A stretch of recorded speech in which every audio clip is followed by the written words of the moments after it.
And we are on the hunt here at FoxNews.com Live. Hello, everybody. I'm Jonathan Hunt. Let's get straight into politics today. Joining me from our D.C. bureau is former Gore presidential campaign staffer Sasha Burns. Good to see you, Sasha. We're waiting for Ed Pozzuoli, former advisor to John Huntsman's presidential campaign, to join us from Miami. Should be here in just a couple of moments. Little technical difficulty down in the Florida sunshine. But Sasha, while I've got you here, you are ready, prepared, and willing to take on Mitt Romney now. He's your man. If you want, Jonathan, I will debate both sides until we get him. I fear for your schizophrenia sometimes anyway, so why don't you just talk amongst yourself? You got it. We will. So Mitt Romney, is that the question? What? Sorry, I was just being talked to by the producer who tells me that Ed Pozzuoli is ready, Sasha. But yeah, first of all, let me go on with you, Sasha. Mitt Romney has got this sewn up. You see no chance whatsoever that your chosen candidate, President Obama, will be facing anybody but Romney? I mean, it looks that way. I think anybody who looks at the math, who looks at the momentum, who looks at all of it would and does say that it's clear that he has it sewn up. I think where Santorum really can still have an effect is with influencing the conservative platform. And if I were his advisors, I would be telling him to get out of Pennsylvania right now and cut a deal and say, I'll get out. It's good for Romney. It's good for the party. But here's what I want in return. Ed, thank you for being here. Good morning from Miami. Good morning. Good to have you here. Should Rick Santorum get out of this race right now and sort of try to just influence the party platform rather than still partaking in what seems to be a pretty hopeless search for delegates? You know, he needs to get out either now or right after the Pennsylvania primary. I think he's earned the right to decide the right time, but I would suggest that at the latest, at the end of after the Pennsylvania primary, at the latest, because we need to focus in on the distinctions between what will be our nominee, Mitt Romney, and the president. Ed, a lot of people would be saying that, or a lot of Romney's critics might be saying that the distinctions aren't that great, and that is one of Mitt Romney's weaknesses as a candidate. What say you? I say the distinctions are large and wide. Just look at the two candidates' background. I mean, you're talking about someone in Mitt Romney who's essentially living the American dream, has built businesses, has a proven record of public service with no benefit to himself, who has an understanding of what the economy is, and what's most important, who has an understanding about creating jobs, what the marketplace how the marketplace works. Let's take gasoline prices as an example. You know, why are they so high? I mean, and why are we suffering so much when everybody else, well, when the Obama administration is trying to spin that the economy is getting better? Sasha, the stark differences to be drawn between President Obama and Mitt Romney comes out on the right side of those differences. Slightly. You know, the Republicans in the primary will go only so far as to say he's a moderate Republican, but I would say he's a very liberal Republican when you consider that, you know, come on, the key health care reform bill that the Republicans hate so much, we all know was modeled on Mitt Romney's. So he is, I mean, he's not terribly conservative, and that's really where Santorum and conservatives have a chance to try to get in there and make some inroads for their platform.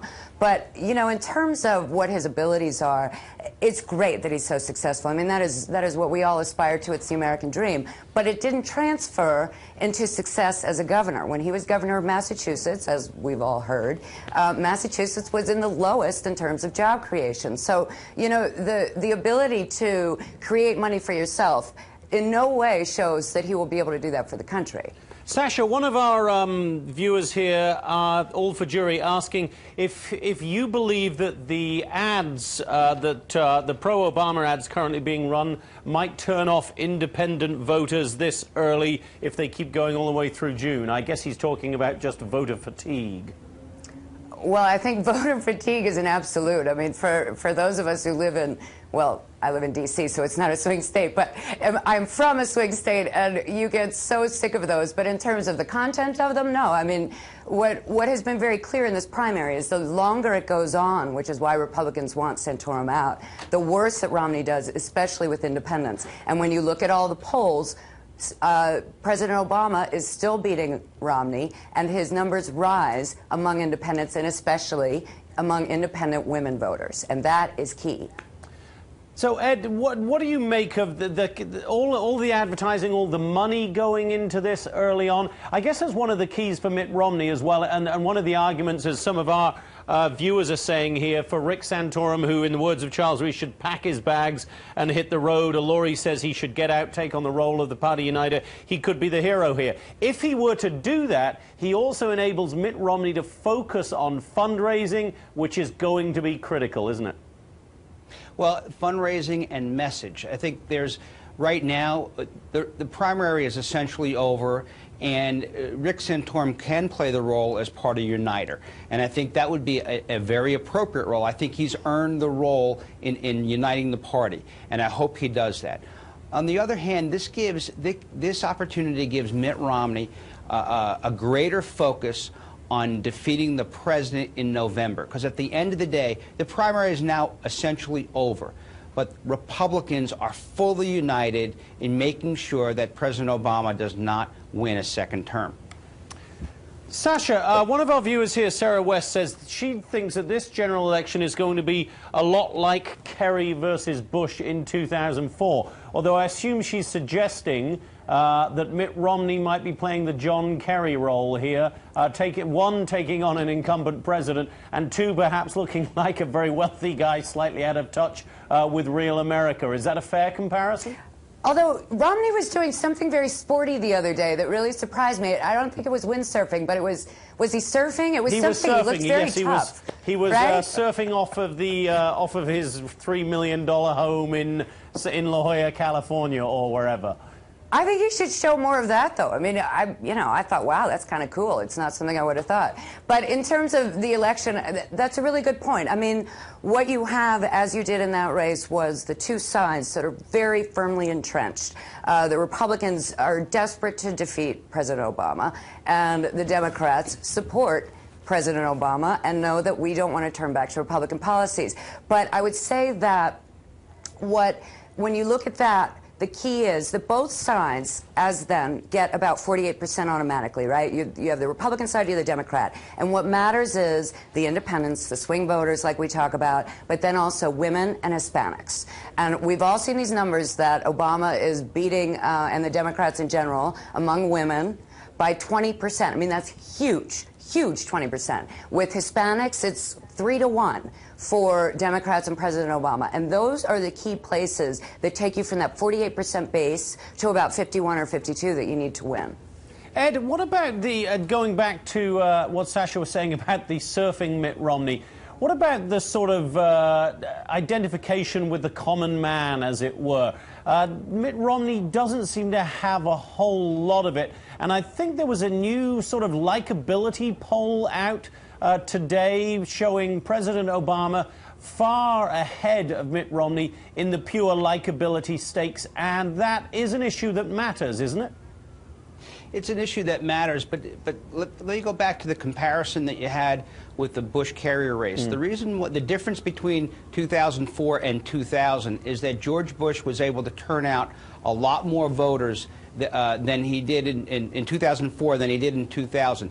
The Democrat, John Kerry, produced basically the same number of votes as Al Gore did the election before. The difference was Republicans turned out for George W. the second time around far greater than in 2000.